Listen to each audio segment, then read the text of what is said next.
Alabama over to Atlanta, Louisiana to the Mid-Atlantic. Whole state of Texas up to Philly. Came from Cali to the Windy City. New York down to MIA. Where your game been is MIA. Sports Center, coast to coast. It's where you come when you want the most. Every city, every state and time. Get ready, we about to break it down. Get ready, we about to break it down. D-Leezy, Gary Champion here. How are you? I'm good. How are you? You ready for another hour? hour? I'm doing well. I'm ready for another hour of power. We've got a Seahawks defensive end, Michael Bennett. He'll be here. I bumped into him on the street yesterday and said, hey, come on the show. Are you serious? You ran into him in the street? Similar. I mean, I'll give you the details, the gory details of it, but it's not far-fetched. So he is doing some amazing things, so I thought I'd have him on, talk about his brother Martellus. I mean, Martellus, let's talk about his career. He got to play with Eli, Brady, and now Aaron Rodgers. Who gets to do that, huh? He's had a good run. He's had a good run. Michael's a great talker, too, so I'm looking forward to that. We're going to start with the NBA. Sure. No team has ever won a title with a defense as statistically bad as the Cavs. They did get a little good news in this tough run they're having. Celtics lost last night, so the Cavs now percentage points ahead of Boston in the East, as you see it right there. The Cavs in Chicago tonight trying to shake out of the doldrums. Right now, we're just not playing good basketball, so, we got to figure it out, and I'm still confident in the bunch. I'm confident that we can turn things around as a veteran ball club and as a group that, wants to do something special again.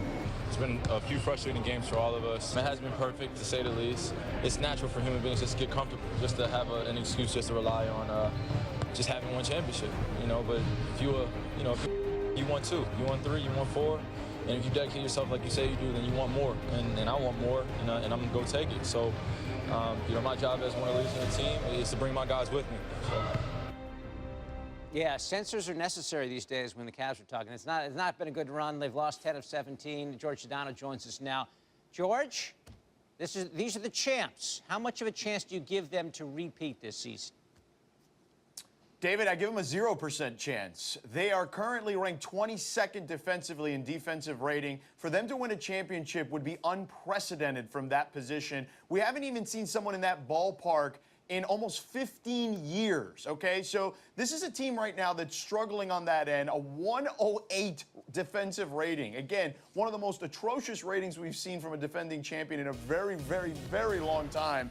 Look at the type of teams that are worse than them defensively right now. The T-Wolves, the Nets, the Knicks, the Kings, the Nuggets, and the Lakers. That's not necessarily great company to be in if you're the Cavs. They're not forcing long possessions. They're not doing any defensive rebounding, and it is costing them right now. And we talk about the turn on the switch phrase with the Cavs. Right now, they're fumbling around the dark trying to find the switch. And to belabor that metaphor, does the switch really even exist? Is this a thing that can happen? I mean, I guess in theory it could happen. We saw the Los Angeles Lakers do that about 15 or 16 years ago, but they were also the best team defensively the year before, and then they dropped down to where they dropped down, which is kind of in the middle of the pack the following year. But they also had guys that could play defense there, David. Who on the Cavs do you really trust defensively? LeBron, clearly. Tristan Thompson, clearly. Then there are a couple of maybes. J.R. Smith is a maybe. Richard Jefferson is a maybe. Then there's a lot of guys that you don't trust. Even their particular additions that they added recently. Darren Williams, Kyle Korver, those aren't defensive guys. Iman Shumpert is a guy that has a defensive reputation, but hasn't shown to be a very good defensive player this year either. I think it's a big problem for them because I just don't think they have enough guys that can flip that proverbial switch. Now, you covered LeBron when he was with the Heat and the great run they had in Miami. Are there parallels between what you're seeing now and one or two of the seasons when he played with the Heat?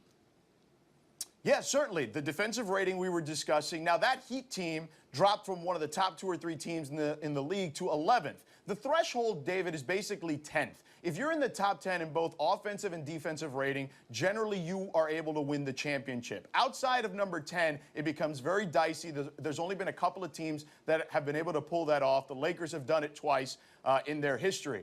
But here's the reality of it. The other parallel I see is just aging veteran role players. Shane Battier, Ray Allen, those type of guys, Rashard Lewis. They were hitting big shots for the Heat, the previous season. And then all of a sudden you started to see a deterioration in their game, and San Antonio just exploited that in the finals. I look at this Cavs team, and Kyle Korver, Richard Jefferson, older, Darren Williams, older, and of course, a guy who's dealt with a lot of injuries in his career. There's just too many role players that they depend on that are not going to be able to help them come the finals, which is where I think they'll lose. I don't worry about them in the Eastern Conference, David. I think LeBron James, Kyrie Irving, and Kevin Love are enough to get through the East. It's out when they get out against the West and they play in the finals against a Warriors team who we saw yesterday is surging without Kevin Durant, and a San Antonio team that's destroyed them recently. They have 0% chance of beating the Warriors and Spurs if they're healthy. East is no problem.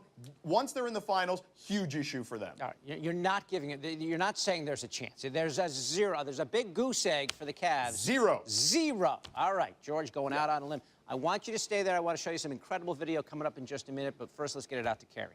Yeah, he's definitely not giving them a chance. Meanwhile, again, the Cavs are looking to avoid going